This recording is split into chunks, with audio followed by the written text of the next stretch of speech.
আল্লাহ বলছে জাহান্নামীকে প্রত্যেক মিনিটে মিনিটে আল্লাহ মাফ করে দেন। প্রতি মিনিট মিনিট কড়াই আর তেলের মধ্যে যেভাবে কই মাছ, তেলাপিয়া মাছ এক এক পিঠ চাপ দিয়া দিয়া এরপরে ভাজি করে, আল্লাহ বলছে কোরআনে জাহান্নামীর গাল, চামড়া এইভাবে ফেরেশতারা আগুনের মধ্যে চাপ দিয়া দিয়া পোড়াইতে থাকে।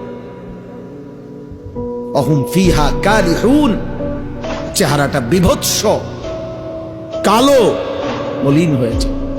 আর আল্লাহ বলবেন আলাম তাকুন আয়াতি তুতলা আলাইকুম ফাকুনতুম বিহা তুকাজ্জিবুন। আল্লাহ বলবেন নাফরমান বান্দা, আমার কোরআন, আমার বিধান, আমার কথা তোমার কাছে বারবার পৌঁছানো হয়েছিল।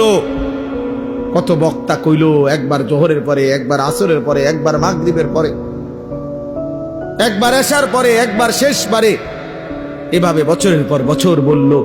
মসজিদের জুমায় কত ইমাম বয়ান করলো, কত আউলিয়া মাশায়েখ চোখের পানি ফেলে ফেললে তোমার কানে জাহান্নামের কথা পৌঁছাইছিল। ফাকুনতুম বিহা তুকাদ্দিবুন, তুমি প্রতিবার আমি আল্লাহর কথাকে, আমার আজানের ধ্বনিকে, আখিরাতকে মিথ্যা মনে করেছি, মিথ্যা মনে করেছি।